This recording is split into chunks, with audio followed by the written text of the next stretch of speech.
الملائكة من خيفته ويرسل الصواعق فيصيب بها من يشاء وهم يجادلون في الله وهو الشديد المحال. يا كان أدم بلا تدنج الله تسبيح با بلا تدنج كديت الله با bayan manzo Allah ya ga mana duk wanda yace subhanallahi walhamdulillahi wala ilaha illallah wallahu akbar manzo Allah ya ce tabla anis samawati wal ard tana cika sammai da ƙasai wannan da yadda na faɗa ladanta an cika mun sammai da ƙasai da ita to ya mu ba za mu dinga yin tasbihin ba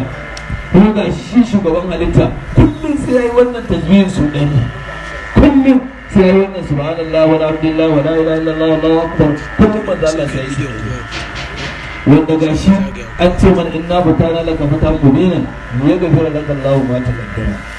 min zambika in ma yana da shi wa ma ta'akhara wa yutimmu ni'matahu alayhi الذين آمنوا وعملوا الصالحات جنات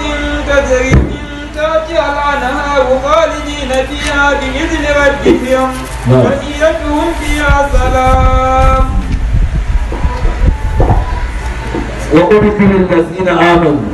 za a shigar da waɗanda suka yi imani da Allah da manzon Allah sallallahu alaihi wasallam da alqur'ani.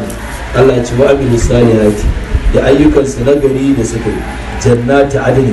ita ce aljanna ta zama ta jirimin tata al'anhar wacce ƙoramai guda hudu take gudana a ƙarƙashin ta kamar yadda muke bayani jiya ƙoramar giya da ƙoramar ruwa da ƙoramar zuma da ƙoramar nono khalidina fiha suna madawwama zama a cikin ta da izinin rabbihim da izinin ubangiji su